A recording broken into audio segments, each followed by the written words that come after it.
Alright, gang, are you ready for what is almost certainly going to be the worst possible Luxon video of all time? I'm going to give you a PowerPoint slideshow for the next however many minutes this is about memes I made back in let's just check this again. 2022. So have fun. People have been asking this for a long time because I did legitimately come up with lore behind the quote unquote Xenoblade universe of these memes. And I figured right before Xenoblade XDE potentially throws an additional wrench into things, why not explain all this stuff before my fake Xeno headcanons get completely changed? So that's what we're doing this time. Yeah. You can see that I am on screen right now and have a functional green screen right now, which is more than can be said of the last time I physically appeared on camera. Well, I have proper lighting, so that helps a little bit. Wowee. Still not perfect, but I mean, better than it was the last time I showed this off in the end of the Riku video. Yes, it did take me over a year to do that. I'm probably going to, in the future when I start streaming again, multi-stream to both YouTube and Twitch, so if you are watching this the day it comes out and you are a YouTube member, look forward to probably in one of the 2 days left in this week before XDE comes out, me doing a test YouTube stream specifically that's going to be members only purely for the purpose of keeping it self-contained and only having a few people there to make sure everything works properly and all that. It's probably not going to be much, just going to be like Xenoblade 3 stuff, but that will be uploaded to this channel as well as any other VOD would be. Just the initial broadcast will be members only for the purposes of making sure everything works. Anyway, though, are you ready for me to talk about a 3-year-old Twitter thread? Because I initially started making these memes, like, more or less when the first rumors about Xenoblade 3 came out. And I would like to use this platform also to express my genuine apology to any journalist who reported on those initial rumors, especially Imran Khan, because I was like, oh, those are just clickbait. They're just talking about this stuff now because some other rumor came up or something like that. And like, there's no way they'd actually do that for Xenoblade Chronicles 3 because that's too close to all my predictions for like the world state at the end of 1 and 2. By the way, I'm probably going to be spoiling 1, 2, and 3 here. This fake world is my own interpretation of Xenoblade 4, but it followed with my predictions for what Xenoblade 3 would be like. So this is a Xenoblade 4 after a Xenoblade 3 based on the initial rumors, which didn't involve anything about Ionios and all that, and was just purely stuff like, okay, the worlds are combined, it's the far future, and only people like Melia and India are still around. So that's where that comes from. This was the first post I made in the thread. Like, the entire point for this one specifically was to make the post and be like, this is a meme from Xenoblade 4, you just don't understand it yet. And just try to make it as absurd as possible. Now, I eventually started actually coming up with lore after the fact. So, there's that. So this one is mostly just trying to explain a joke I made ages ago and hope I remember everything. So, like, oh, okay, the top bit was it was a very easy thing to come up with. Just, all right, there's going to be a Van Damme in the game. Van Damme's probably going to be associated with mercs or the military again, because that's what happens every single time. And I was like, all right, who would argue, like, obviously having the Napon as the people in the middle, that just makes sense. That's a funny joke in and of itself. So, all right, who do I have on the other side? Well, okay, so, like, what are other character archetypes that are in basically every Xeno game? Like, not just Xenoblade. There's like Van Damme based on stuff from Gears and all that. Okay, what about the cowboy character? It would be kind of interesting to tie the cowboy character to Van Damme again, because that's what happened in Xenoblade 2. Minoth is the cowboy of 2. You don't really see it initially until Torna, but he is heavily affiliated with the Van Damme of that game, so it makes sense to just kind of do that again. And then I was thinking of like, all right, what cowboy names can I give this hypothetical fake cowboy character from Xenoblade Chronicles 4? They're like, all right, they already used Billy and Junior in Xenogears and Xenosaga. Sharla is this character type for Xenoblade 1, by the way. I don't know if that's completely clear, based on concept art and the fact that she uses a gun and is the gun person in the first place in that game. She does follow this part of the archetype. And then obviously Minoth is for 2, and I didn't know that Gray would be for 3. I mean, it's not quite literally a cowboy, but he's very Western inspired. I just use cowboy as shorthand for that. Anyway, I was like, okay, Cletus. Cletus is a good cowboy name. So I was thinking, all right, we need a bigger group. Like, it can't just be Vandam and Cletus arguing, because the Nopon could find other people to protect them if it's just these two people. So what if Vandam is the leader of either a mercenary company or like a private military organization who has a split with Cletus and everyone else? So I was just like workshopping things that sounded cool, and I came out like, all right, Armstrong Company works. I don't remember if I was inspired by Neil Armstrong. I'm just like, all right, let's just throw in a reference to human spaceflight, because that's another thing Xeno always does. But that's where that came from. So I was like, all right, something is preventing a group of Nopon from being able to protect themselves, or like humans are neglecting Nopon because of one of their own petty fights, and that's causing them to fall through the cracks. But all right, what is the funniest thing I could put at the bottom of the gap? What do I do there? And I think I just took an hour trying to think of funny things, and I just settled on massive homeowners insurance premiums. Just kind of because I don't really know the exact reasoning. I think it just sounds funny. Like, it's a long enough phrase where it's like an inherently funny thing to say. But also it does kind of make sense. Like, okay, maybe most of the Nopon in the world ended up in one specific settlement that was being protected by the Armstrong Company, and there was a disagreement between Vandam and Cletus, and it caused them to split up and to no longer be able to fulfill their contract for New Frontier Village or whatever that is. There wasn't any world building when this happened, but you could like start seeing the little veins of possibility here. So then we have to move on to the next image in line, which was the second one posted, which is this one. All right, so now we start having new characters who seem like have personalities and like beyond just a generic archetype, because like we don't know anything about the Vandam in this game other than being named Venom. I actually do remember about the other image. I put the name Vandam on the woman specifically because I was thinking, all right, Vandam is usually a last name. What if we had a female Vandam in Xenoblade 4? That would be kind of neat. That's something the series has never done. And then we got 2 female Vandams in Xenoblade 3, so I feel very vindicated for that. That just kind of happened. I predict things weirdly a lot. You're not going to see a lot of actual Xenoblade 3 predictions anywhere in the rest of these memes, but I did get that one right. Because keep in mind, this Xenoblade 4 could theoretically still be the real Xenoblade 4. If they do a big time skip after the end of 3 and Future Redeemed, and they're just a combined world and society advances and things like this happen. So, like, I didn't generally get the, like, actual tone of the world down in the first 2, or, like, the overall setting in the first few posts. But, like, okay, obviously by now I had decided on it being, because I was, like, this was just a rumor for Xenoblade 3. And I was like, okay, clearly, this isn't actually going to be what Xenoblade 3 is like, because my hypothetical Xenoblade 3 was a far future sequel of this new combined world that happened at the end of both Xenoblade 1 and 2. So when the rumored Xenoblade 3 happened, I was like, all right, that's clearly not real, because that's exactly what I predicted. And the rumors ended up not being correct, but everyone who talked about them was correct in as far as the information it seems like they knew.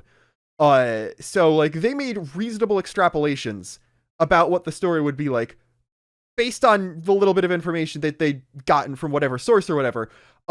So like, I'm not saying that the plans changed or anything, or people were wrong or misinterpreted the premise of the game or all that. But yeah, Xenoblade 3 ended up being a bit different, but it ended in a way where you could make a hypothetical Xenoblade 4 that is actually based on my original ideas for what Xenoblade 3 could possibly be like, which I think is really funny. Anyway, though, if you have watched my video, I forget exactly which one it was. It was another one that might age phenomenally well. I think it was a dumb idea for a Xenoblade game with Cosmos in it. That type of setting I describe in that video is the one I ended up retroactively applying to this hypothetical Xenoblade 4, and I just applied the idea of it being a post 1 and 2 world combined to that. So it's a higher tech, but still like medieval / Renaissance fantasy inspired world with mostly kingdoms, not really theocratic, because I don't know if anyone in the either world would spring for that after what they went through, but that sort of inspired thing, but with higher technology, like including some electricity or electricity analog, and steampunk's not the right word. You know what? Think Trails in the Sky. Something very, very close to what Trails in the Sky is before it gets turned into basically cyberpunk by the most recent arc. Play the Trails in the Sky remake, by the way. It looks phenomenal. Anyway, so that's why we've got scientists, but we've also got like kingdoms and mercenary companies and all that kind of thing. So, character of Pharaoh, I was thinking like, all right, I came up with the joke first and needed to figure out just a name for this hypothetical scientist character. So there's that. And I was thinking, all right, what do I name the scientist? Just like Klaus Jr. is really stupid. Galea Jr. is equally stupid. Like I do personally think that Fiora has some of Galea's, like original Galea, not just Maineth's memories. And like that might have fed into why she became Lucky 7 and all that stuff. But beyond that, like I 100% buy that if Shulk and Fiora have a daughter eventually, that they'd name her Galea. But making that character also a major scientist is a little bit too cheesy for me. So I was like, all right, I have to think of just a completely different name. This can't be connected to any existing character. So I was like, all right, how am I visualizing this character? And the way I pictured someone researching the Zohar and getting annoyed at it just being rude to her, I don't know why, I picture Fennel from Pokemon Gen 5. So I branch off of that and I'm like, all right, name starts with F, based on a plant that is like an edible plant. So like I think of, okay, Pharaoh without the W. That's a health food. So we'll just add a W to it, and that's our character. Design wise, I do definitely still just imagine Fennel. Maybe filtered a little bit through Xion as well. I would definitely see this character being like a reference to Xion overall, even if her design isn't like exactly like that. Like I'm definitely imagining lab coat, glasses, long brownish hair, and then obviously talking to the Zohar brings shades of Udu, so that's another reason for her to be a reference to Xion. But I like the idea that after all of that stuff, like the conduit has departed at the end of Xenoblade 2, never to be seen again. The worlds return together and all that, and obviously this was pre-base Xenoblade 3, so this was pre me ever thinking about anything Xenosaga connecting. So I'm not thinking of, okay, this is the Xenosaga Zohar here specifically. Like this is just, you had the conduit, now just the actual Zohar shows up. So like, not literally the Xenosaga Zohar, but something that effectively is the Xenosaga Zohar, which, I mean, the conduit already is, but you imagine this looking like the Saga Zohar and not the conduit from 2. So like it has all the extra design elements and that stuff. I don't know. I just think it's funny. Like the way this is phrased implies that this isn't an Udu situation. This is the Zohar itself as an object becoming anthropomorphized. Like I'm assuming I was inspired by the Perfect Works illustrations of the Zohar playing foosball. With this, like that's actually a funny way to picture it. Like the Zohar shows up, there's this like already kind of exasperated young woman in STEM who ends up leading the project to study it. It somehow just gains sentience out of nowhere because it's the Zohar, can probably do that. And then it's just a very sore winner at foosball.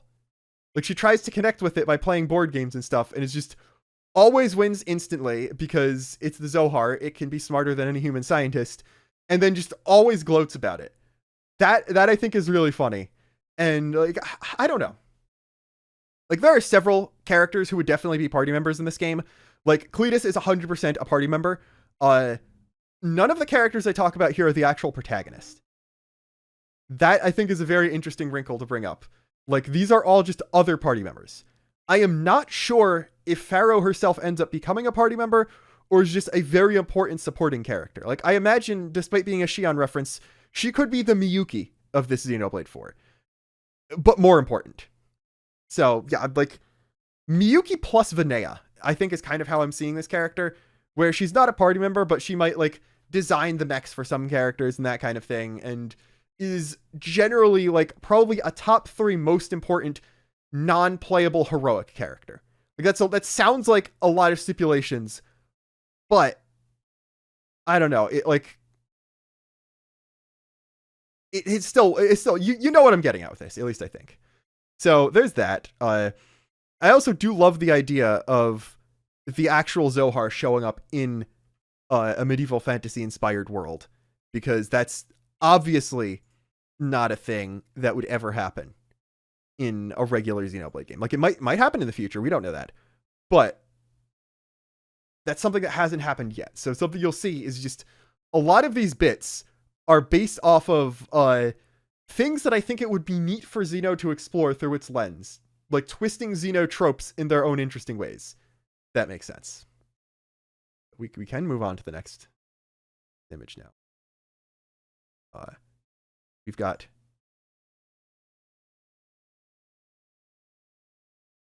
more Napon shenanigans. You will notice I am pronouncing it Napon. Very recently, I have decided that if I am making a Xenoblade X video or referring to Miran, the little guys on Mira, in the context of a video talking about the entire series, I will pronounce them Nopon, but I will still pronounce it Napon when I'm talking about the numbered games or any other context. I'm not going to go as far as to just call them Nopon always and insist on using the original Japanese pronunciation that technically no localization has ever gotten correct. That would be a funny bit, but I did already do that. So anyway, the joke here is very, very straightforward. It's just Napon is high and picks up a weapon and starts scaring, like, experienced, battle-tested warriors and all that. So that's a very, very simple joke, which I don't think I need to explain a lot to get you to understand, but we do have a new character name, so we got to talk about that. And that is Stalbert. Now, Stalbert, his main inspiration is just Steiner from Final Fantasy IX, where he's a very, I don't want to say uptight, but like a very extremely competent and powerful by-the-books military commander who gets exasperated by everyone around him either not taking things as seriously or just actively being an idiot. So you can't really get that just from this meme, but you'll see a little bit more of Stalbert later. He is the first character that I've like actively imagined a voice for out of all of these. And that's because this was a while after I played the first Octopath game, actually. I need to go back and play Octopath 2. That might be a summer after Xenoblade X thing. But his other inspiration was like a slightly younger Ulberich, which means I get to go into one of the funniest bits I have, which is I have one joke when it comes to characters voiced by Patrick Seitz, and that is that they are actually voiced by Patrick Warburton. I'm also recording this on St. Patrick's Day, so that was a very funny coincidence I did not intend to do. So yeah, like the bit that this joke did not come from Ulberich. It actually came from Dogi from Ys, because my first Ys game was Oath and Felghana, which is like a fully voiced 2.5D Ys game. It is a fantastic starting point if you don't just want to do Ys 8 like a lot of people tend to do nowadays. But it is fully voiced. Dogi is already Patrick Seitz in that game. And for some reason, one line he has where he's talking to Adol, and he starts it with, "Hey Adol," always stuck in my mind. That morphed from Patrick Seitz saying "Hey Adol" and his just very normal Dogi voice, which is similar to a lot of other voices he's used, into "Hey Adol," like just "Hey Peter," but Dogi. So now just I make that joke every single time. When we're talking about the original Trails in the Sky game where Patrick Seitz is in, it's "Hey Agate." And obviously for Xenoblade X, he's Doug, right? I'm not stupid. Patrick Seitz is Doug.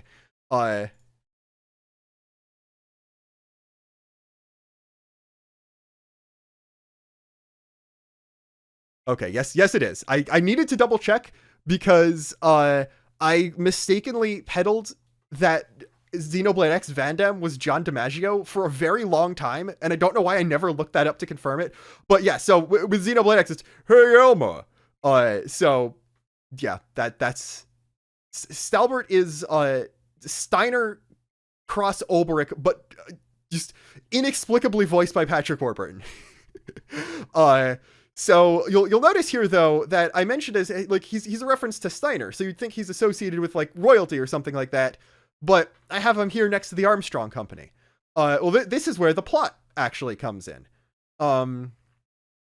So Stalbert, he is like, I wouldn't say he's a captain of the guard. He's probably more like a general or a commander of just like a castle garrison for the kingdom that Pharaoh works for. So like pseudo medieval setting, but with higher tech. So there are kingdoms and knights and all that. And Stalbert is a big important knight. And like he is generally regarded as like the hero of his kingdom. And Pharaoh is like one of the chief scientists of the kingdom. Maybe there's a war going on, or again, this was right about at the beginning of my Gnosis phase. So I think one of the general ideas was that everyone in the world had to put their wars on the back burner to fight fog beasts and all that. So like when the Zohar shows up, Pharaoh is the most elite and most well-regarded scientist left who could actually study it. But Stalbert, because he's like in command of the castle garrison, isn't sorting out and actively going on patrols to fight fog beasts. So like he's still around. And then I believe the plot was, in order to shore up defenses on the home front, because they have so many people out like patrolling the outer reaches of the kingdom or fighting skirmishes with rival nations, in order to better protect the capital from fog beasts, they hire the Armstrong Company. And some argument about protection details for important Nopon merchants along the way is why Vandam leaves it. But so the thing about this is, I was definitely thinking about the hypothetical Cosmos scenario when I was making these memes as well. So I think the protagonist of a young woman warrior from a far off village in this same kingdom who uses a polearm and has like recovers Cosmos's torso or something like that, and just like it thinks like, okay, I have heard of Pharaoh and how good our like mech creator engineers and mechanics are. I can take this robot woman to the capital, and she helped me fight off fog beasts and save my village. Maybe she'd like help the war effort and help save everything. So like this character exists in the background, and I think is probably the actual protagonist of this hypothetical game. But if that is not the case, then the protagonist is a like youngish guy in the Armstrong Company, not Cletus, but who is Cletus is either the Rhine to this guy or a mentor to this guy, like in the way that Zeon and Mwamba are mentors to the Kavesi trio from Xenoblade 3, not in the way that Dunban is a mentor to Shulk and Rhine. I think that kind of makes sense. Like a senpai, not necessarily a commanding officer who has a lot of years of experience type thing. And then Vandam is like the actual leader of the company who splits, and through a comedy of errors, Cletus ends up in charge of the Armstrong Company through this entire contract to work with Stalbert, the kingdom that Stalbert and Pharaoh are a part of. And then the entire company gets placed under command of Stalbert, and he realizes, oh wait, no, these guys are kind of useless without a good commanding officer, and Cletus is clearly not that, so I'll have to whip them into shape. And Doka Doka is just random Nopon name I thought of, and I guess there's another drug trade side plot in this game, or Polynorbs are like an actual controlled substance, and this guy just happened to get into some of them by accident. I don't think Doka Doka is a particularly consequential character. He's probably just like he's of Papunin level importance, but no, not even. Papunin's like a sleeper Giga Chad. Because like he's nowhere near Riku and Manana. This is not the Nopon party member of this game. I can assure you of that much. I don't know. We'll figure that out. But yeah, so far our party members, we've got Cletus, we've got maybe Pharaoh. Like she could probably fight again with an MWS type thing or like some kind of exosuit. I think the big difference between her and Shion is she doesn't have like actual martial arts training, so she'd just primarily be a tech-based character overall. And then Stalbert. And then plus the protagonist, who's not a character who appears in any of these memes, I don't think. So there's that. I think we can move on to the next one. Now we get to talk about gameplay. That's very exciting. Next one is this. We got another Cletus meme. So yeah, I had to talk about the party members because this is a gameplay related joke. Now this again was me just completely pulling things out of nowhere. Like, okay, yeah, obviously in the scenario I've set up, Cletus is a playable character. I don't know what ether factor means. That's the one thing. Like, the joke might be here that, okay, he's a cowboy, he does gun and basically nothing else, so he doesn't have arts that do good ether damage, or maybe ether factor is, like, something important in chain attacks, that's a multiplier for that kind of thing, or something related to canceling, or it's like, is ether factor just the general equivalent of damage ratio in this game? I don't know, but the entire joke here is that, like, I don't really know what else to say. Apparently, in this hypothetical, Cletus has some very big gameplay deficiency, and that's something that fans of the game like mocking about him. So, yeah. Now, we are going to skip. I'm going to give you a taste of the next image. We're going to save this one for last. Because this just looks a little kind of awesome. And you will see it is actually very awesome. But we do, before I actually explain this, because this has to deal with a lot of important character development moments, believe it or not, we need to talk about Zentaro. Now, the idea behind Zentaro was that, okay, what character type haven't I used? I've got like the important military person, I got the cowboy, got a scientist, got a protagonist, who I guess, like, yeah, obviously if the protagonist is guy in the Armstrong Company, then that would be just, that's your red sword user for the game.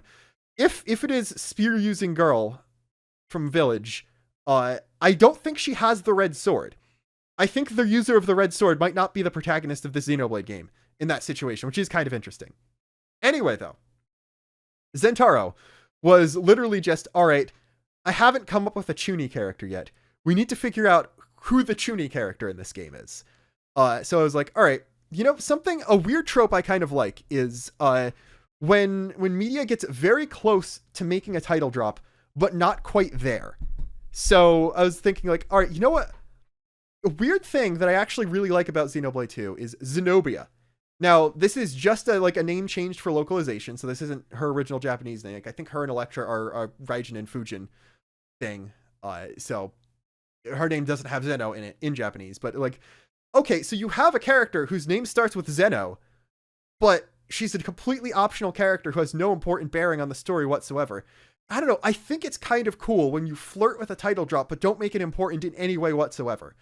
So I was like, all right, we'll make this a much more important character. This is like a required main party member, but we'll make it a Chuni guy whose name starts, is close to Zeno, or Zeno, but that won't actually have any importance. It's just his name. So I was thinking, all right, well, we'll take Zeno or Zeno and we'll just somehow turn it into a name. So I was thinking, all right, who else has done something like that? Hirohiko Araki many, many times with the JoJo series. And I started getting the idea for this character and figured, okay, he is probably going to have references to either Japanese culture or media.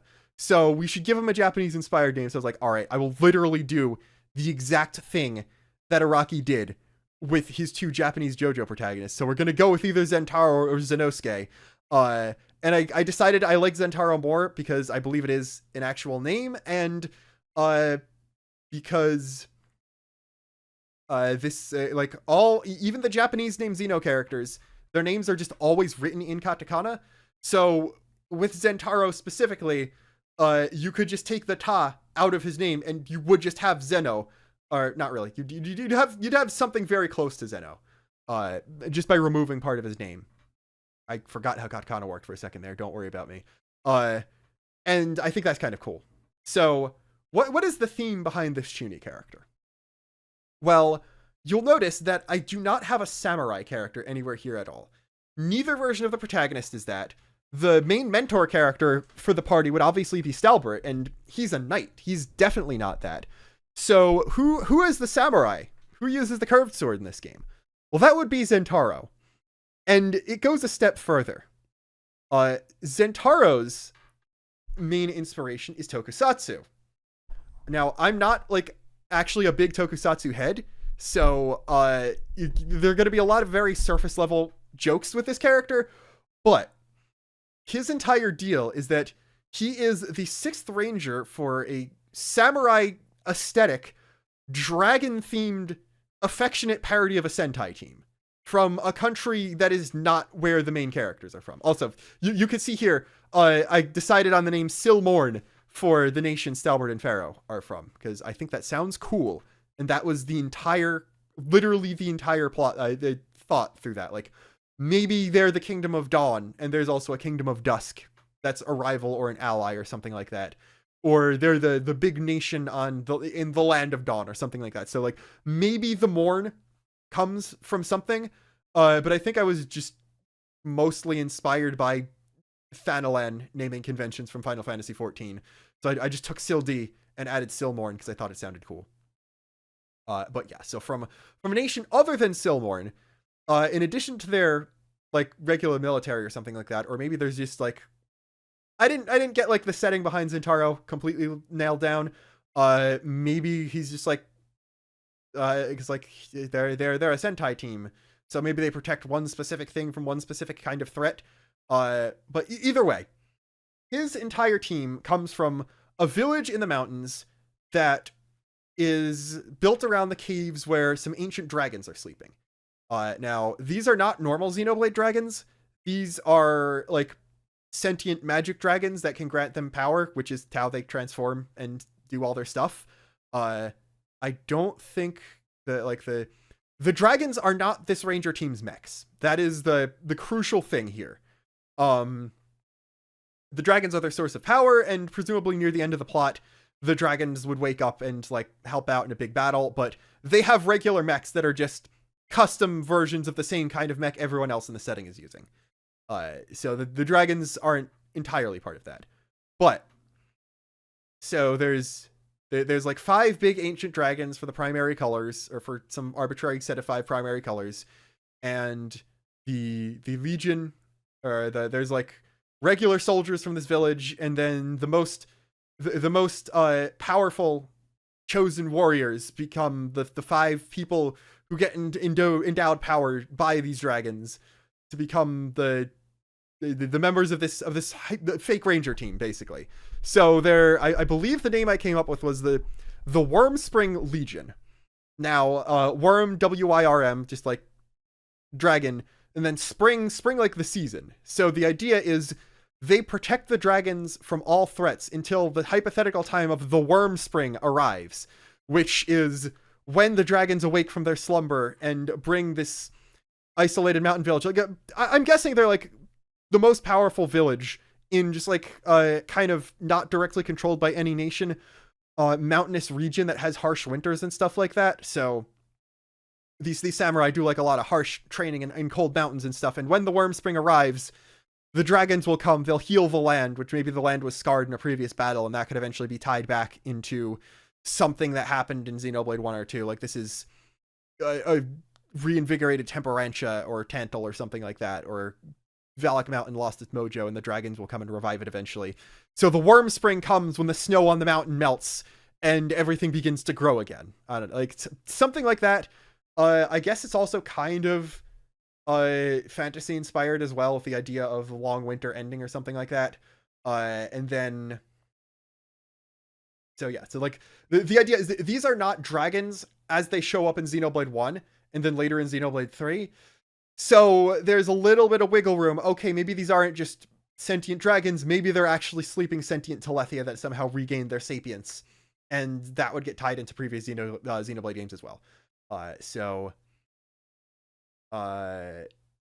believe they're like the call to transform for like the general like overall, like they're not all samurai. Like I'm assuming that like overall the Wyrmspring Legion is just like feudal Japan inspired military force with mechs, which no Japanese setting has ever done before.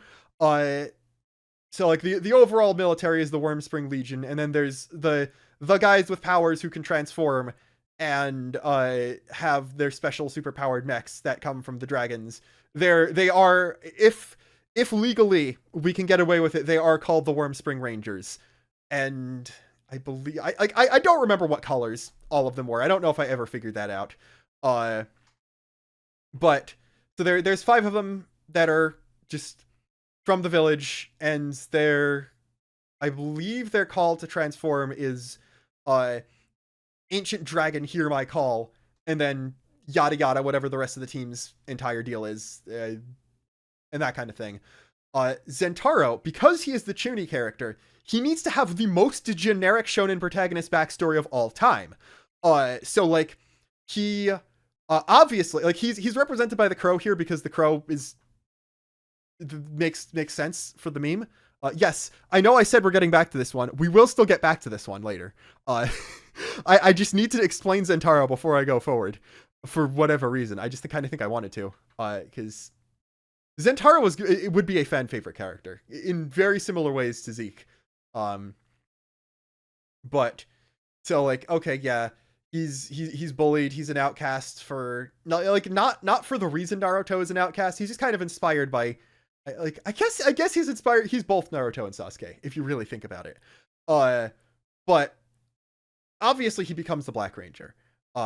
Obviously the village didn't realize that in a chamber apart from the one that the 5 dragons the Rangers get their power from, there's actually a 6th, more powerful, more ancient dragon, that is the secret glue to saving, to, like, when there's a prophecy that the black dragon's power is only granted out once every 500 years, and only in a cycle where there is a Black Ranger will there be, is the Worm Spring will only occur when all 6 Rangers are active, and that kind of thing. And like generations ago, even though there wasn't a Black Ranger at the time, when the mech technology was first built, there was sealed away a 6th mech that is the secret to combining all of them into a much greater form. And like this is where we get our Super Dimensional Gear Yggdrasil 4 reference at some point.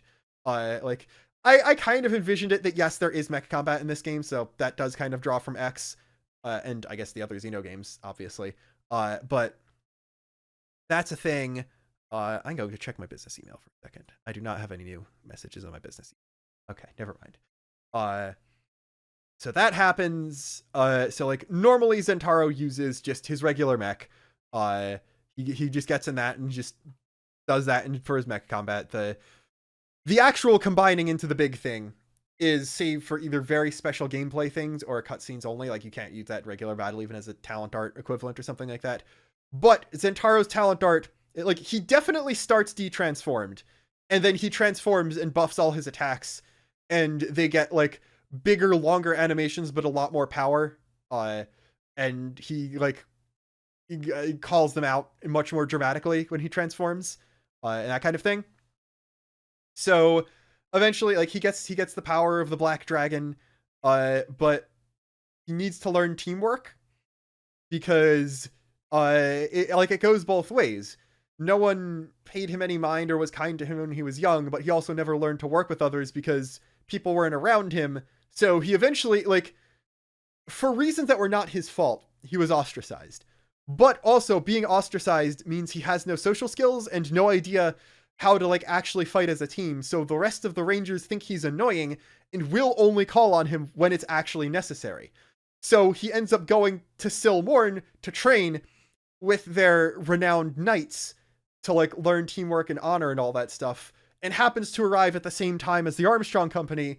But he then meets Cletus and just gets so much worse because he has a goofy cowboy to be friends with him, the goofy samurai.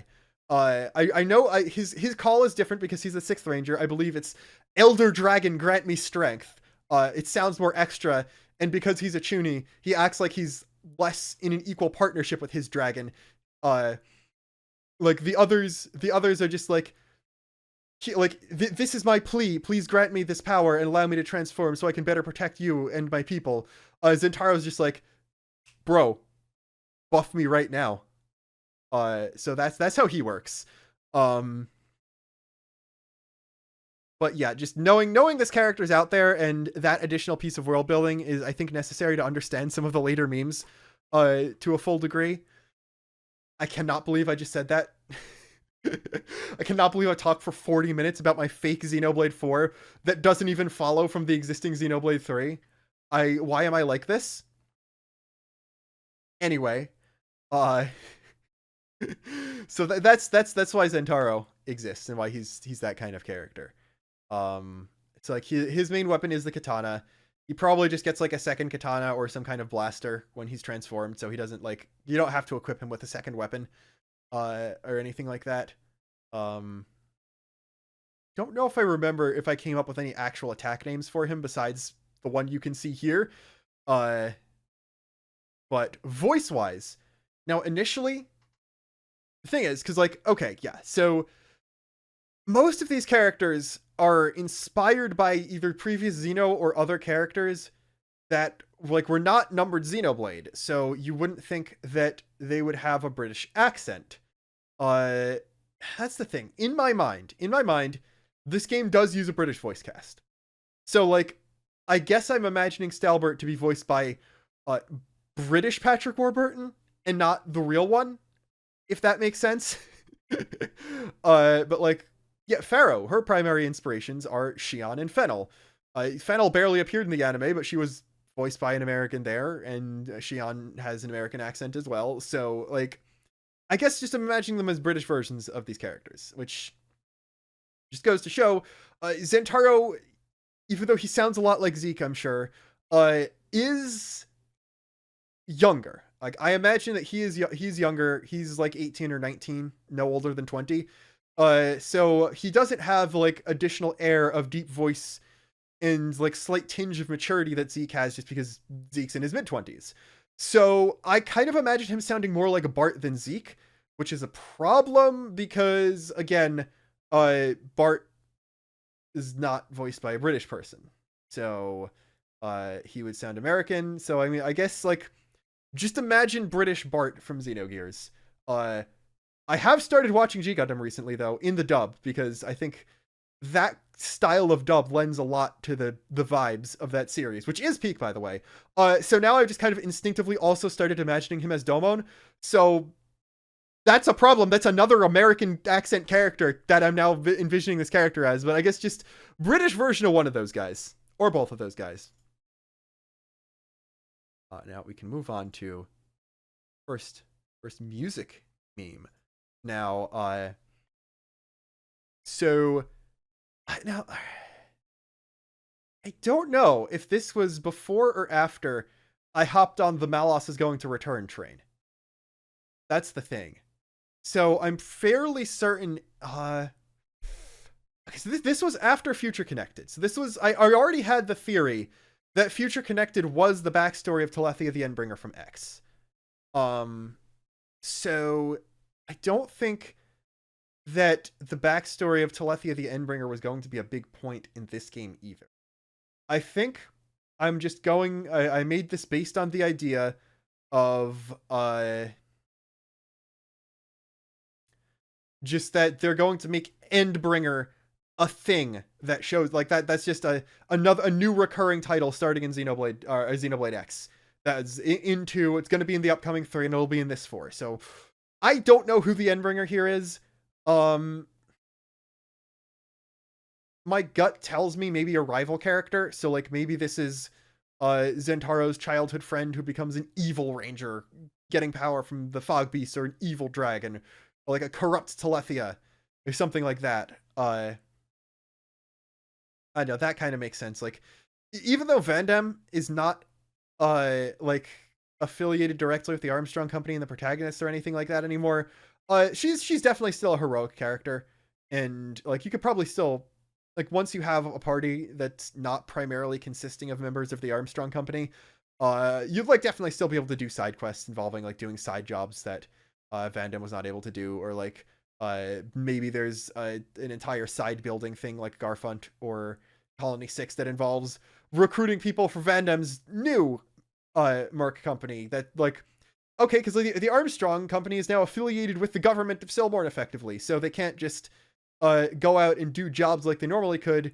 So Vandam's decided, okay, the best thing I can do is make a new Armstrong Company that's like able to just actually do odd jobs or work for other countries and just kind of help people out more than usual. So maybe a side objective would be recruiting people for that, and you could get NPCs to join that or something. Like, okay, maybe there's a minor side quest about someone, or like a Shania type who they catch before they go down a darker route, who's like, okay, I trained my entire life to be endowed power by one of the dragons. I was passed over.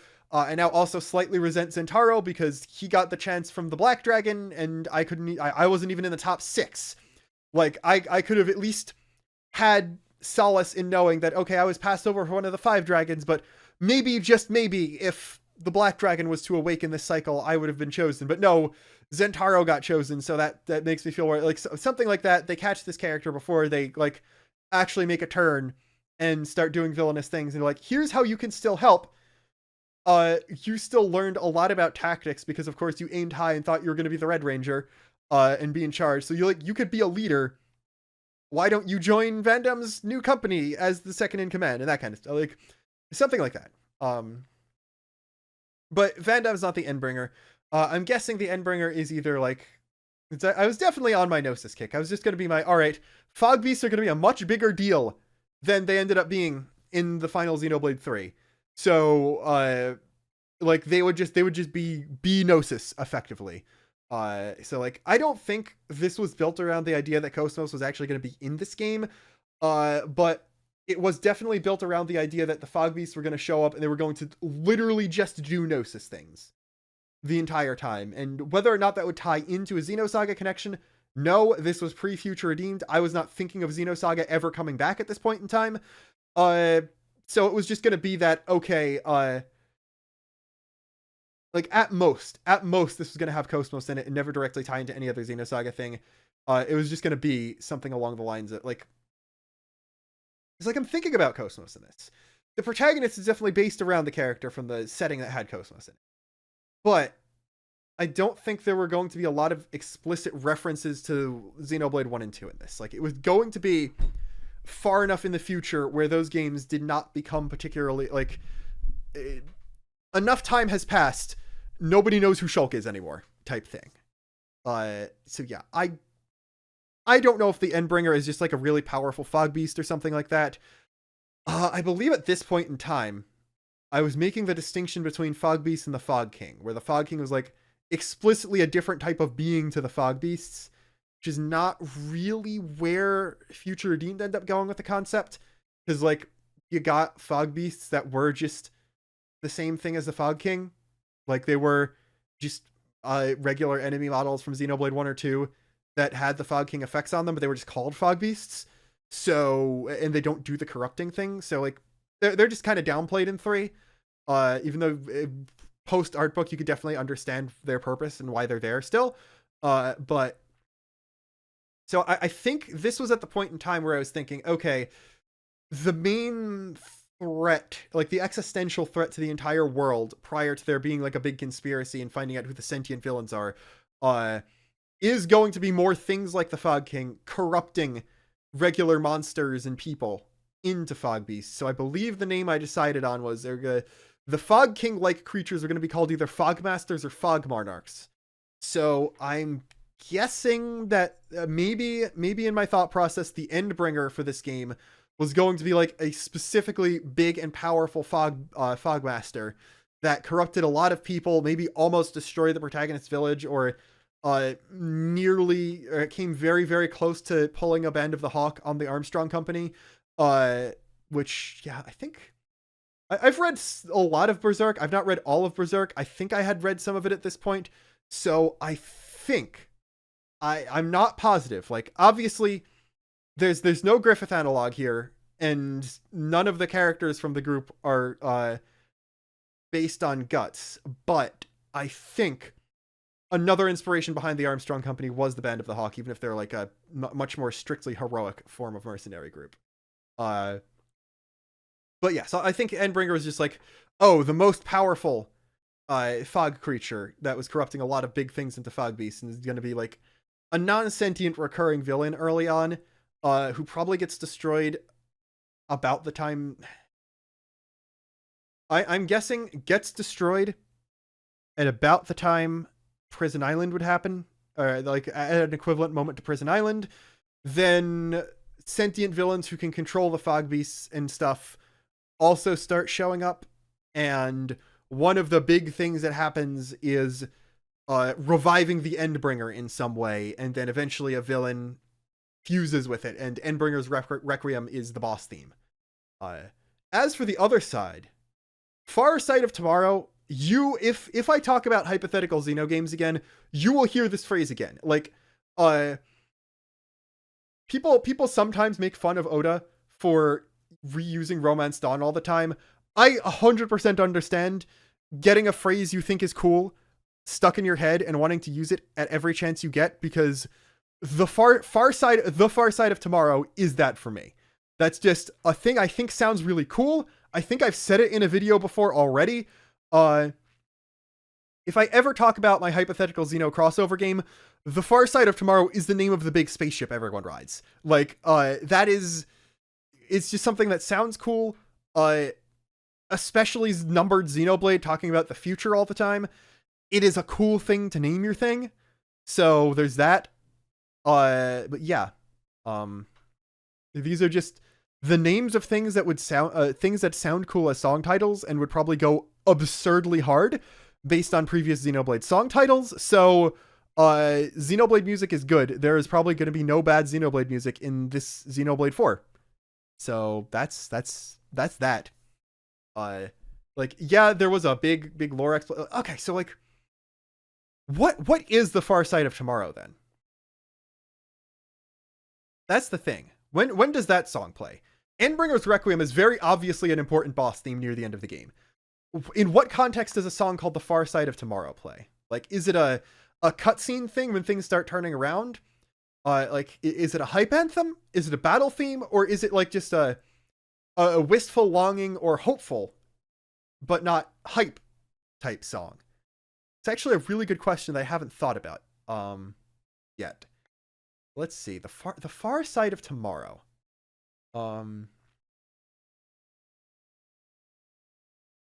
Like, a lot of the characters in this game are warriors, specifically, like trained fighters in a certain way. A party member that I don't really ever mention anywhere in here, but definitely exists in this setting, is a monk-like character who studies martial arts from like a different school. And then like Stalbert, he's big on order and decorum. So he's well versed in, even though he's like a European fantasy inspired character, he's well versed in like self-improvement and betterment in the pursuit of strength to protect and to just feel better about yourself type thing mindset. And he probably practices that a lot. So like there's a lot of characters who have that kind of martial arts mindset. So I think a big theme of this game is the future, not in the sense of securing one or making sure it's brighter, because like that's obviously a big deal no matter what, but in the sense of the future being more opportunities to improve yourself and become a better version of you. Like, I think like an important phrase the protagonist will say is something along the lines of waking up every day and doing the best you can, then waking up the next day and trying as hard as possible to become a better version of the person you were yesterday. Doing that every single day, getting up, knowing that you're making the world a better place just by doing that. That's what it means to be alive. Like that is part of a big speech the protagonist gives at some point. And I think the both protagonist ideas I had, the guy from the Armstrong Company who like probably has he is the red sword wielder, but it depends. Maybe learned directly from Van Damme, or someone, or even learned about Silmorn and Stalbert from someone who first came from there and gave him some instructions, that kind of thing. And like definitely the village spear girl protagonist has a Dunban like mentor figure who instilled that kind of thing into her, who probably sacrificed themselves to save the village at the big inciting incident. Like that version of the protagonist does not have a Colony 9 attack thing. Like, she sets out because her village successfully fended off an attack from fog beasts and a powerful fog master at very little expense. Like, yes, her mentor sacrificed themselves, and that was a tragic event and like a big loss, but very few other people died, including the people who were actually fighting to defend the village. So her, like, as the experienced and powerful warrior, the student of this great master, who might have been renowned in their earlier days, and might have Cosmos on her back, who has the Hilbert effect, which is obviously a big important deal, is setting out to try and find other people to impart her knowledge to and help the world learn better ways to fight back. So she would have that mindset too. She isn't out there for revenge. She's out there seeking new horizons to better herself and to become stronger, to protect other people the way her master protected the village, that kind of thing. So like that's going to be a big important through line and thought process among a lot of the characters. So I think that's going to be a big important theme of this game. I don't know why I'm talking about it like it's actually going to be made. That's not going to happen. Like, genuinely, like, you don't want me writing or contributing ideas to a real Xenoblade game. I can assure you that. It's going to be the cringiest, most self-indulgent piece of fan service ever, and people don't like it when I suggest other Xenoblade characters meeting in canon outside of what happened in 3. So, you're not going to like me actually trying to write a game, even this one that is intentionally not very connected to anything else. Yeah. Like, there would 150% be a point in this game where Pharaoh presses a big button and says, all right, let's put an end to this experiment. So, you know, don't let me write for this stuff. You should not let me cook more than I'm cooking now. I can explain memes based on this weird world and OCs I thought of, but I 100% should not actually be in charge of writing a full story for this kind of thing. Anyway, though, so just what kind of fight would the theme of the Far Side of Tomorrow be? Because like, I could see it being a unique monster theme, but the thing is, this was before Xenoblade 3's OST started getting revealed, and this was before I realized that the Japanese name of You Will Recall Our Names from Xenoblade 2 is You Will Know Our Names Encore. So that's the thing. The existing trilogy of numbered Xenoblade games does their full thing of You Will Know Our Names. Like, the next numbered Xenoblade game will have a different name for its unique monster theme, because we have the original, Encore in 2, and then Finale in 3. I was under the idea that the format for unique monster themes was going to be You Will Blank Our Names. So this can't be the unique monster theme, because I figured that it was going to be You Will Fear Our Names. You will applaud our names. Something like, no, because doing it for glory, becoming stronger and fighting tough foes for glory isn't really, it's kind of against the entire martial arts mindset thing as well. So I don't know what the You Will Blank Our Names would be for this game, but Far Side of Tomorrow would be something else. Like, maybe it would be a hopeful boss theme. Maybe it would be the equivalent of, like, no, because this was before Xenoblade 3, when people really started talking about there being one big song always replacing the main every battle theme of the game being annoying, as like an issue with the series. So this wouldn't have been that as well. I don't think I would consciously create a fake Xenoblade OST to have a song like that in the present day either.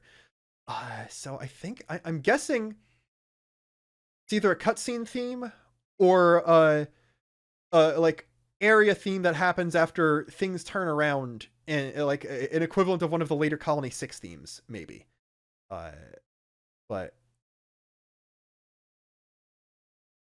I think cutscene theme when some character or another is giving an inspirational speech is probably the thing that makes the most sense. So we're gonna say it's that and move on. Next one is right. We just got.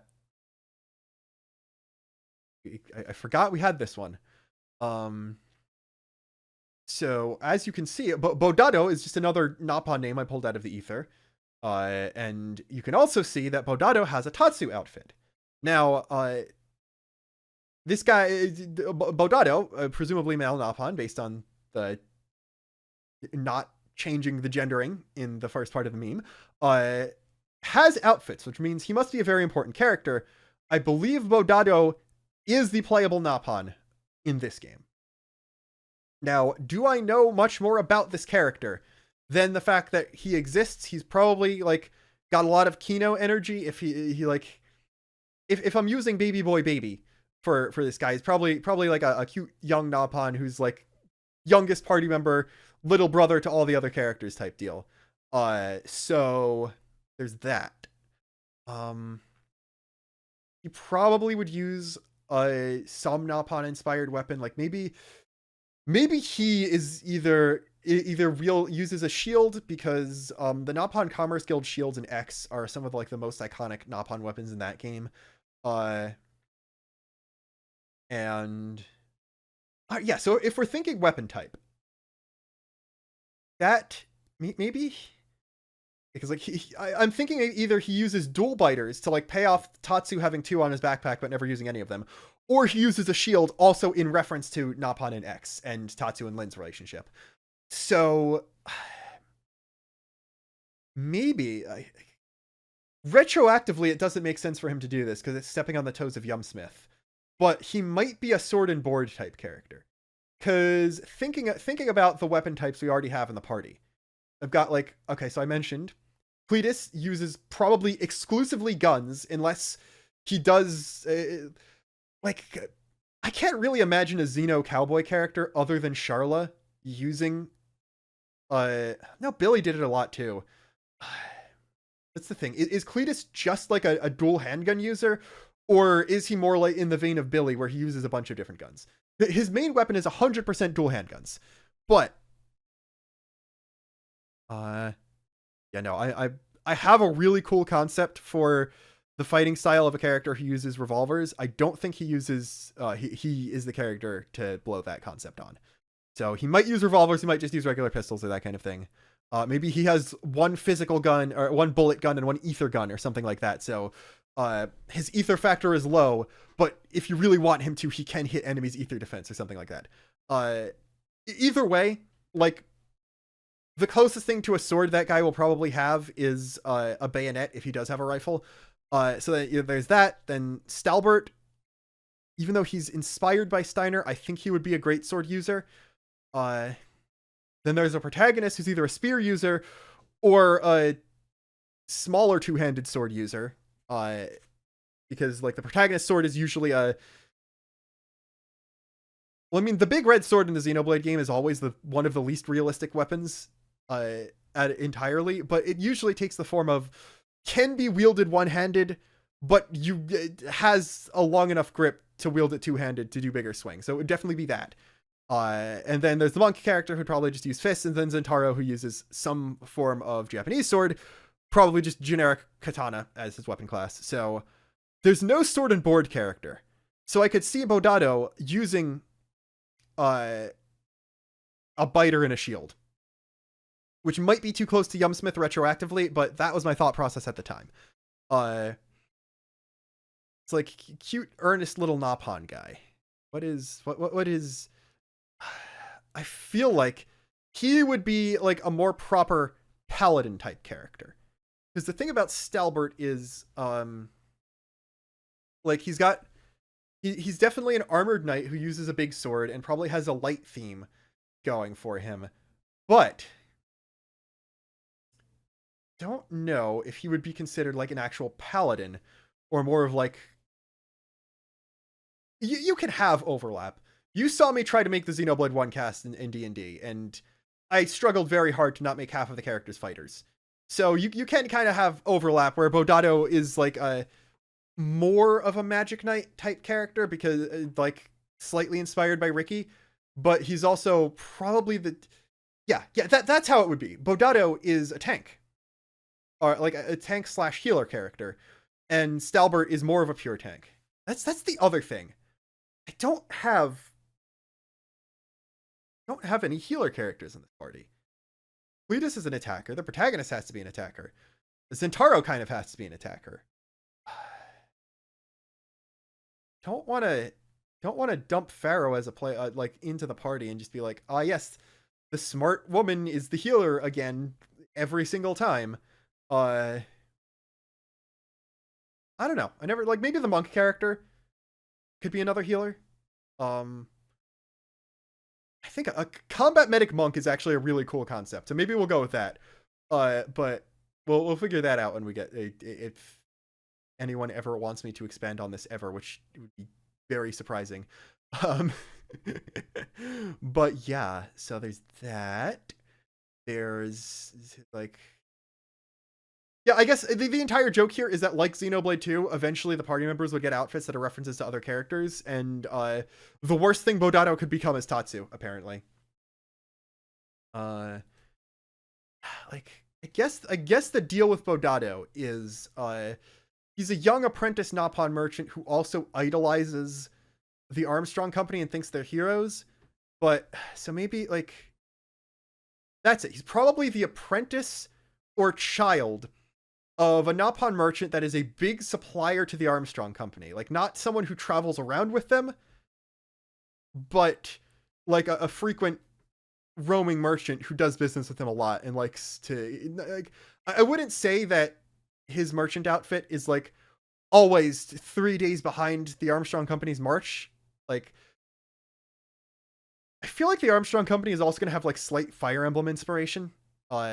So like Bodado wouldn't be like a group of merchants who's like the recurring merchants. Like, he's not the Merlinus to the Armstrong Company. He's just like another traveling merchant who like deals in arms and that kind of thing, who frequently comes across them and has a good relationship with them.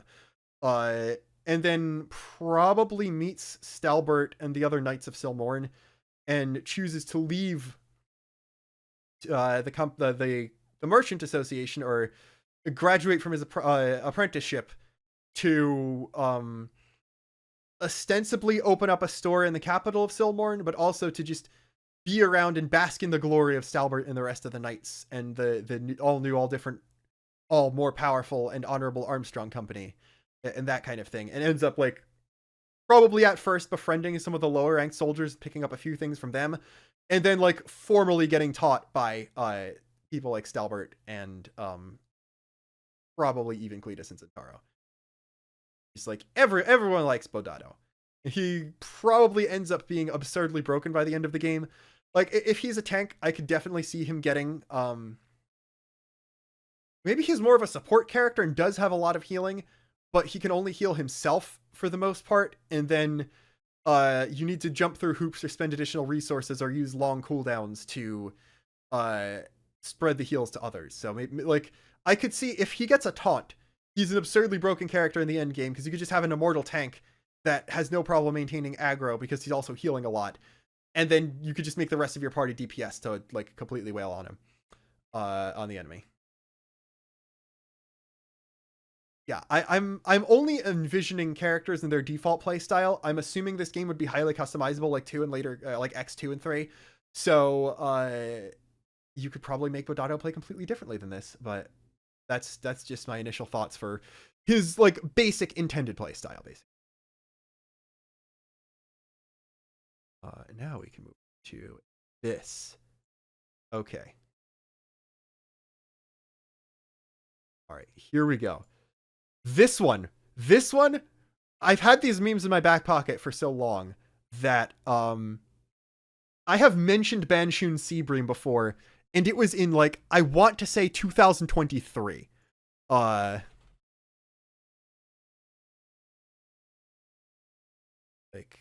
let me check when I uploaded that video, because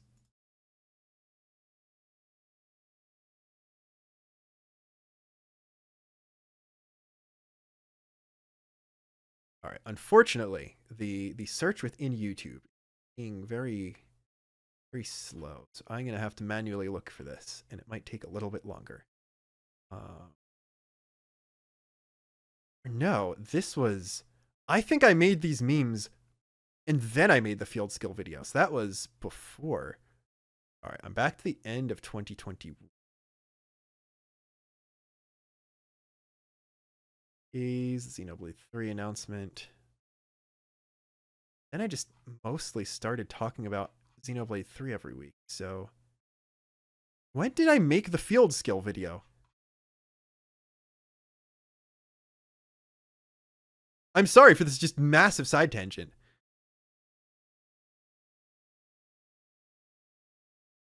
X, that's X. Halloween 2021. Actually, wait. I'm gonna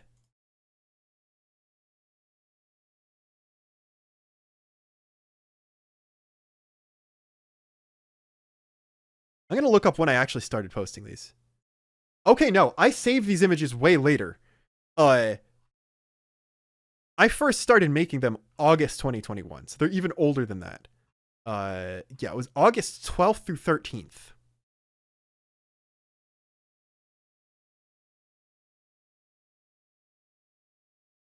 And then, when did I make the video where I talked about it? Had to have been after I came up with the name Banshun Seabream. I'm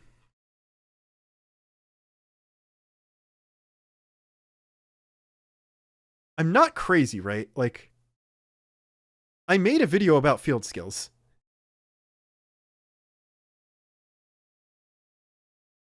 There we go. Okay, yeah. Fixing Xenoblade's field skills featuring movement options from October 19th, 2021. There it is. Okay, so if you watched that video, you already mentioned I talked about a collectible named Banshun Seabream, and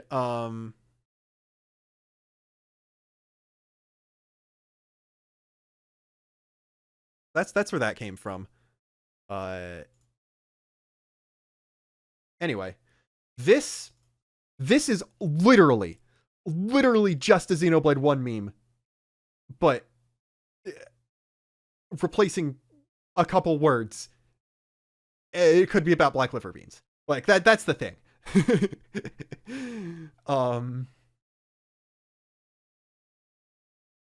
It's like you never have to worry. Like in Xenoblade 1 DE, you never have to worry about black liver beans, period, because the line of challenge exists, and collectible tracking is so much better. But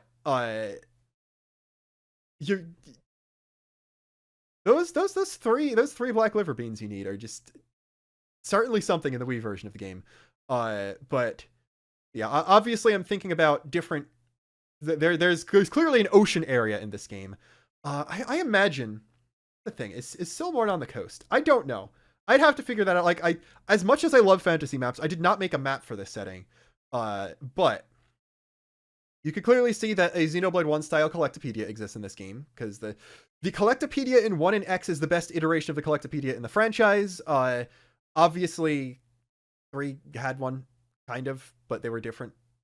But yeah, I like Collectopedia rewards, so I would put that back in a hypothetical Xenoblade game made by me. And I just kind of thought about fish because I like fish. I thought about, all right, what's a type of fish that hasn't shown up in the Xenoblade series yet and is kind of funny to say and think about, but also kind of obscure. So I came up with Seabream, and then there are a lot of collectibles that there are a lot of enemy names and area names in the series that are just some arbitrary name, and then there are also ones that are just kind of silly or cutesy sounding. So that's why I had Twinkle Marlins, and then I also just made up Banshun. I hope that doesn't mean anything offensive in another language. I tried to search and didn't find anything, so I think it's okay.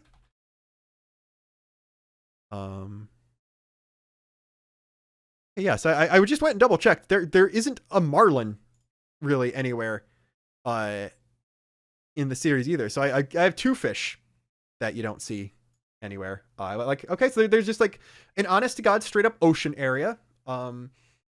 Again, this is under the assumption that the worlds of Xenoblade 1 and 2 actually merged at the end of those games, and there wasn't a 3 in between all that. So obviously they're on a complete planet, and there's oceans, and that just makes sense.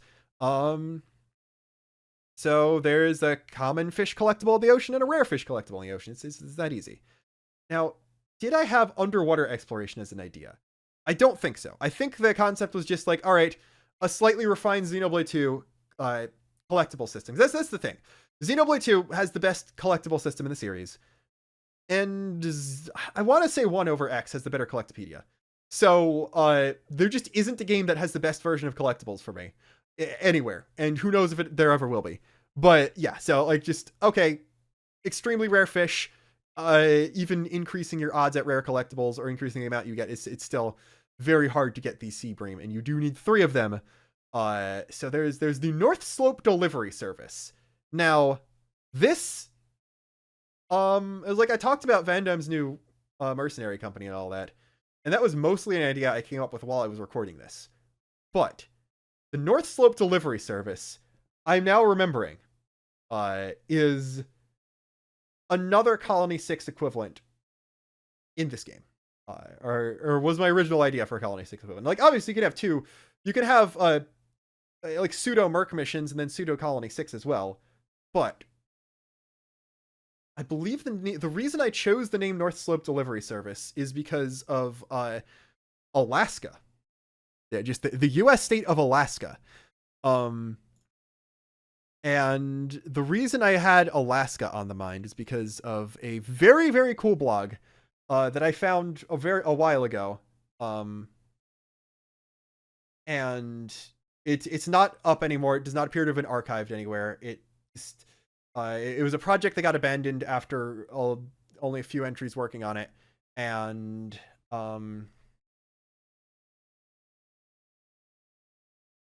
it was like on a Google site. So when Google sites did their big migration thing, because it hadn't been updated in forever, it just got destroyed and like was never cached anywhere. So it was, I think it was called A Thin Slice of Blue or something like that, where it was going, every entry was going down, I think 10 miles of the Pan American Highway via Street View, and just kind of talking about the region, the inhabitants, the culture, and the history and all that stuff.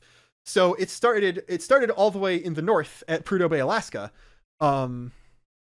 This I think is, yes, Prudhoe Bay is the top of the highway. Utqiagvik is the highest, the most northern city or something. Prudhoe Bay smaller. I don't remember exactly what it is. Unrelated note. If you're in the US, and you have Ace Hardware near you. Is it a normal thing for Ace Hardware franchises to be like Ace Hardware dash something else? Like maybe it used to be an independent hardware store that then became a franchise location or something like that, where like they're allowed to keep the original name as a double-barreled thing, because the only two Ace Hardwares I'm familiar with are one near me that has a double-barreled name like that, and then the one in Prudhoe, or no, the one in Utqiagvik rather, which is Ace Hardware Top of the World, which goes absurdly hard for a hardware store in Alaska. But that is certainly something that exists. I don't remember how I learned that. I think it was probably for the jet lag season that started in Utqiagvik. And I just like after I watched the first episode, I was like, all right, I'll look up this place on Google Maps. And I was like, Ace Hardware Top of the World is absurdly cool for a hardware store. Anyway, talking about the blog, one thing I learned from reading that was that the north bit of Alaska, I'm going to look this up just to make sure I'm not spreading misinformation. Yeah, so Alaska, unlike other states that are primarily, like, usually have counties, because Alaska is massive and very sparsely populated, it splits it into boroughs, because, like, in other states, like, again, I am from New Jersey. There are a lot of towns called boroughs. There was an entire period of time in, I think, the 60s and 70s where, like, everyone wanted to be in their own separate municipality to get, like, have a bit better control of their own taxes and not have to, like, something about, like, oh, we do our own utilities, we want our own school district type stuff. So a lot of bigger towns and cities got split off into a bunch of boroughs. So when I think of borough, I think of, like, small, densely populated suburban town, but, like, most boroughs in Alaska are larger than most other states in the US. So, yeah, and, like, the first several entries in the blog, which I think it stopped, like, it started in, like, the north bit of Alaska. I think it made it into the Yukon Territory of Canada before it stopped. But just, I'm gonna swap the picture over for a second.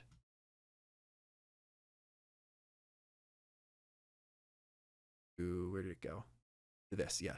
So The northernmost census-designated region in Alaska is the North Slope Borough, because like the idea, okay, it's the north bit, and then there's like mountains up here, so it's the north slope of those mountains. But yeah, like they have 4 cities that are, I think, effectively administrated like regular counties. Then all the okay, so not Legend's not there. Yeah, so all the green is like incorporated boroughs, and the yellow is just all of that is unincorporated territory. Anyway, so I like the name North Slope. I think it sounds cool. That was the entire point of this entire segment of the video. Just to say that I like the name, and that's where the name North Slope Delivery Service came from.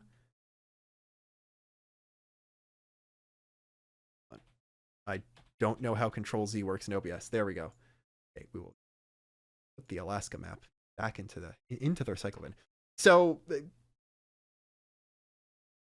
I think, because like North Slope is up there with Far Side of Tomorrow for things that I think make cool names for a sci-fi ship. So I actually think that the North Slope Delivery Service does not have to do with the North Slope of a mountain range in this context. It has to do with a boat called the North Slope. And delivery service like makes me think up is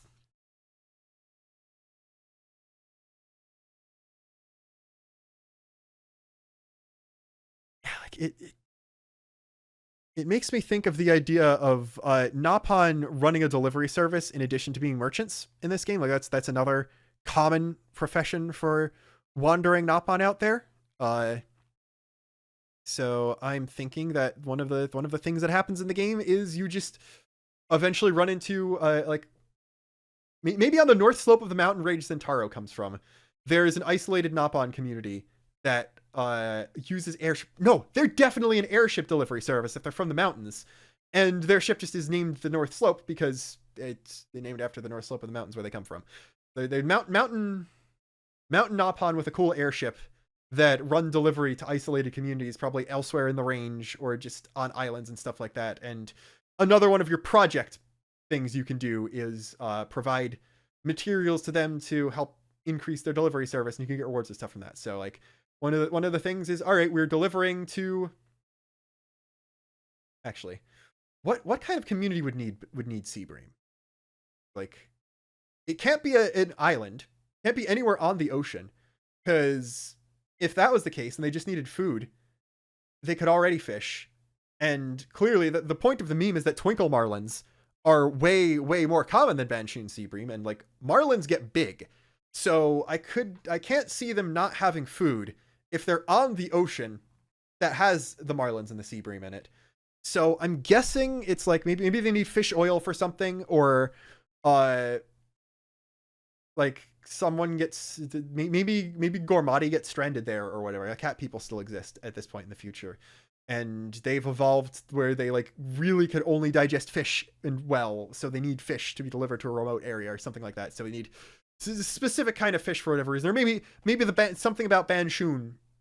The minerals and the rocks and the reefs around Banshoon give the Seabream scales special properties or something like that. I don't know.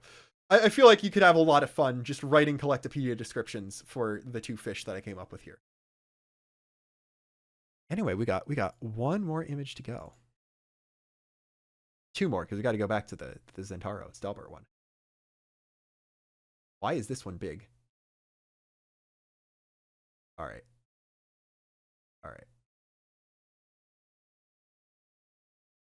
You can see that yes, this means that the Miyuki comparisons to Farrell were a bit apt, even if she is like a bigger character and more of a party member. Like I like when the scientist is a little silly and clumsy. That's a fun trope to have happen. Now this one is also just very absurd. Like the joke is that the Xenoblade game's combat system is absurdly broken, which like yes, it is a Xenoblade Chronicles game. Of course the combat is going to be absurdly broken. That is how that works. Wow. But like again, Pharaoh is your weapon merchant. Maybe that's probably it. She's probably similar to Riku in that you can craft weapons with her. And maybe she comes to the realization, like she learns, she perfects her weapon enhancement thing. Because like obviously, if she's a party member or even a traveling character, she wouldn't be a shopkeeper. So she'd just be primarily, she'd be upgrading and crafting weapons and not selling you weapons. So I'm guessing that burning herself with her own coffee is just something that happens, and while she's flailing around or trying to get water on it, some interaction happens with stuff she's working on, and that leads her to perfect the weapon refining process. Or either that, or she could be the gem crafter. She might also be the like resident gem crafter. That probably makes more sense actually. Like, she accidentally discovers how to craft gems while flailing around, trying to deal with coffee burns or spilling her coffee on something. And clearly the gem system is not very well balanced in this game, because you can one-shot Rotbard at level 40. I mean, like, you could beat Rotbard at level 40. You could almost certainly. Can you beat Xenoblade 1 Rotbard at level 40 without New Game Plus bonuses? Just pure accuracy. Is it possible to do that? Because, like, you can beat high-level Gogols with the Melia trick, but Rotbart can't get knocked off a cliff with the Melia trick, even if you do make contact. I'm not a fan of Xenoblade 1's level-bounding accuracy. But yeah. Pharaoh would probably be one of my favorite characters in this game, just based on the couple memes she showed up in. Anyway, though, you need to move back to the birds. Because obviously, I am Lux and I have to save the birds for last. The idea here is that they both have extremely loud attack calls, but they approach it from completely different ways. Because Stalbert is doing it to be honorable and to like state who he is to his enemy. Like he's doing, it's like the kind of tack of, all right, you have been, you're the worthy opponent. I will honor you by letting you know who will be the one to defeat you here. I'm guessing this is his talent art, or a talent art equivalent, if it has a very long call out. His deal is being like, I am Stalbert. For like, the thing is, the actual voice I use for Stalbert here does not actually sound like I've been describing his voice as, which is weird. Like, I guess the Olberic inspiration doesn't necessarily mean the voice inspiration happens. Because I guess, I don't know. How old is he? How old is Steiner, actually? Because like Steiner is definitely the main inspiration.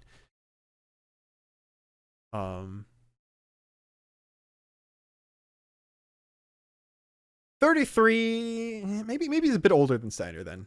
But like, I will need to think about that later. I will probably never think about the continuity again unless people really want more of it. Either way, he's like, he's the oldest party member, but this game's writing isn't cringe and won't talk about him like he's got one foot in the grave for being in his late 30s or early 40s. I think is the best way to describe him. So like, I guess he would have, he's not goofy in the same way I envision parody versions of characters that get the Patrick Warburton voice. So I guess he wouldn't have it. Yeah, so he'd be like, I am Stalbert, first blade of Silmorn. I cannot do this voice apparently. I am Stalbert, first blade of Silmorn. By my will and my resolve will you be laid low. And it's something. I didn't come up with a name for the attack. But then, so like he's being all right, proper, and honorable with it. And then Zentaro just comes in, just full Chuny mode. People were a big fan of this art call. Just like, let's storm I gotta drink some water before I try that. It's a thing you could have. The joke is that this is something that could happen in battle, but also story-wise, Stalbert gets annoyed at how extra Zentaro tries to be. So like you could have him using his talent art. So he starts it with like, I am Stalbert, first blade of Silmorn, by my will and my resolve. And then like Zentaro starts his, and obviously his voice line is louder. So we just have, let storm clouds tremble and mountains quake. Let waters surge and courage break. Let fires rage and dragons wake. Your end has come. I'm not doing the yell right now. I'm sorry. But it just overshadows the other voice line, lasts longer than the voice line, so you can't hear Stalbert yell out the name of his art. And then, like, this wouldn't be an actual interaction in game. Like, Stalbert wouldn't have a line in response to this, but it would be like a big character conflict through a lot of the early part of the game where they're like, we have completely different ways to achieve power and express ourselves in battle. And like, Zentaro's thought process is like, no, it's okay to be extra and flashy because he's used to not having a lot of eyes on him, but Stalbert is, because he's like a renowned hero. So Zentaro's thought process is like, no, I need to be extra so people actually see me and realize that things are going to be okay because I'm there protecting them. Like, I'm not used to people already recognizing me and counting on me to be a hero for them. So I need to be as loud as possible so that people actually realize I'm on their side and doing things for them. And Stalbert's like, but it's really annoying. Have you asked any of your actual Ranger teammates about this? But then, like, obviously, so they butt heads a lot. And one of the big character things that's not directly related to the plot or the protagonist in any way is just them coming to understand and respect each other more. Stalbert's like, you know what? All eyes are on me. I'm confident enough in myself to know that I can win. Why not make it a show for people? That will genuinely make people less scared if they can clearly see me, like, doing this with a smile on my face. Maybe I am being too serious sometimes. Also, dragons are kind of cool, so I kind of respect you more. And now that I properly understand what you went through to get to where you are now, I now understand why you want to be this kind of fighter. And Zentaro's like, wait a minute, okay, I should probably respect my enemies more. Not everyone we fight is going to be pure evil, and that kind of thing. So, like, honor is a good thing, and if I'm going out of my way to be widely seen by everyone, then maybe I should, like, set a better example by being more honorable and that kind of thing like that. So they grow to understand each other. They get like they have a really funny bromance by the end of the game. Like, obviously the worm spring has to happen as part of the plot because it's something that was set up in the background lore. But I could see them having like very funny manly tears hug in the ending where they're like realize that Zentaro, no, he has to go back to the village and rebuild and like learn more from the dragons to try to attain a higher level of power in case another threat shows up, something like that. But yeah, so like that's gonna be like a big background character thing, and I don't know how this game would handle heart to hearts, but I could see, would I do permanently missable heart to hearts? I don't think I would. I think I would make there be like affinity mission, like voiced side things that have a more slice of life tone, and heart to heart things that they're not permanently missable, but they will say this specifically takes place at this point relative to the main story. So like there are a lot of funny antics of them butting heads with each other, or maybe them like fully understanding each other is an optional like dual character affinity mission type thing, because you can see where this is going. This game has combo arts where if you have two characters near each other and they both meet like some high tension criteria or something like that, that's another thing. I definitely would want tension to come back as a mechanic in this game, and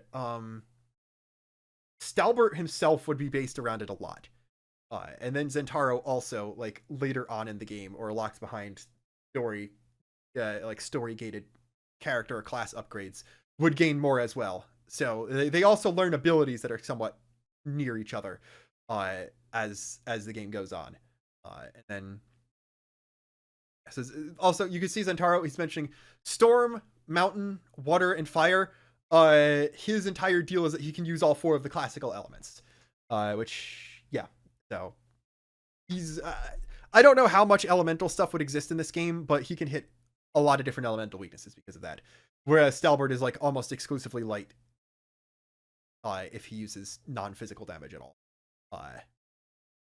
Maybe he learns like one fire or lightning sword ability after this as well. But anyway, combo arts exist, and locked behind the two of them fully understanding each other is a combo art between the two of them, which is obviously like absurdly cool because you got big sword guy, you've got katana guy who may or may not be in spandex. Like most of Stalbert's outfits are like cool knight armor as well. So you got the two realms of spectrum, ends of the spectrum being extremely, extremely cool. And then I did in fact come up with the voice line for it. I'm going to end this recording here because I need to actually pre-record that because I can't swap voices that quickly, but I assure you it will be very, very cool. Oops, I had to make a second recording session to fully explain this because I completely forgot some of this stuff. So the idea, the big deal about Zentaro being selected to be the sixth ranger is that all of the rangers, they are chosen because like the rangers can only come from that village or whatever. And like the people of that village being born or living there for a long enough time, you get infused with like some of the passive dragon magic. So like if they use regular ether attacks, then okay, maybe there's like some scale themes around that, or they might be slightly more inclined to whatever specific elements the dragons use. But there's a specific heroic quality called the Heart of Fire that needs to be had in order to be chosen. So like Zentaro loves bragging about how he has like his equivalent of the Eye of Shining Justice is he has his Heart of Fire. And that's what makes him a hero. And that's what makes him so cool and superior to everyone else. So he gets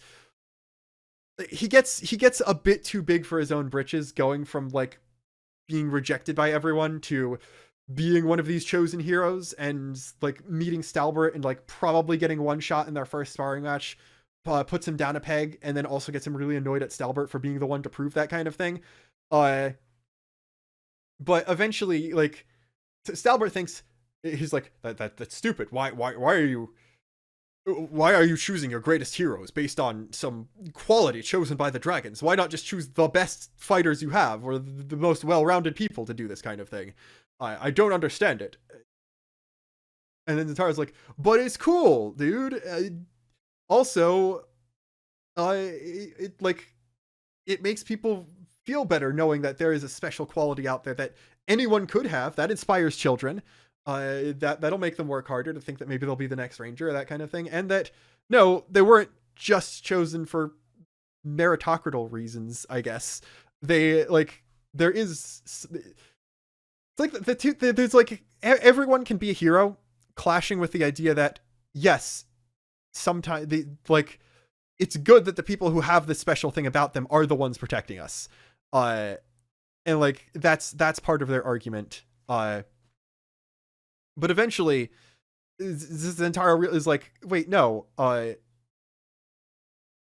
having the Heart of Fire is really just being chosen for your potential by the dragon. It doesn't necessarily mean you're an amazing, great person the instant you get chosen. It's just that they know that with this power, you have the potential to be molded into a great hero and an even greater person. So getting chosen in and of itself doesn't automatically make you superior. You have to put in the work every day to become the person that you're expected to be now that you have this gift. And like, he needs to learn that it is a gift. And he comes to realize that, like, okay, no, it's not just us 6 chosen individuals who have this quality. There are others who weren't chosen by the dragons at the time who have this. There are other people out there in the world. The Heart of Fire just means that you are a hero. So like the equivalent of the Ricky is real hero pawn speech comes from Zentaro when he realizes, wait, no, this Heart of Fire is not mine alone. We share it together because we're all trying to save the world type thing. And then Stalbert realizes that, all right, he's well-meaning when he talks about this stuff. He's saying this kind of thing to try and reassure people and inspire others to realize that, like, okay, yes, they can do this. Everyone like has the ability to do great things if they put their mind to it. And once he realizes that, the messaging will be a lot less muddled, and stuff like that. And then, like, after encountering the dragons and actually hearing from them, he also realizes that, okay, no, this isn't some chosen one stuff. This is, we are selecting people with the greatest heroic quality to become the successors to our power, and that kind of thing. But the dragons don't say, okay, no, only the chosen few have the heart of fire. We're just choosing the people at that moment of time who we think could benefit from the gift the best. And like, his realization is mostly that, okay, no, the heart of fire is just the desire to protect people and to become someone who others can rely on. So no, everyone, Zentaro is kind of cooking when he says all of our party members have that. It just means being a good, virtuous person, which is actually something I can get behind. So that is like a big context behind them getting their combo attack. Them realizing that, like, no, we're both wrong. We want the same thing, and we want to strengthen ourselves, be a mentor to others, and encourage others to become great in their own right, in the same way. That is the thought process behind this combo attack. So, until next time, I guess, this is Luxon signing off. Why did you watch over an hour and 30 minutes of this? Thank you, but also, I guess there is market for me yapping this much. With hearts of fire and stoutest steel, our blades will sing. Thy wounds shan't heal. By dragon's rage, by honor strong, thy fate is been sealed. Sword pledged, song!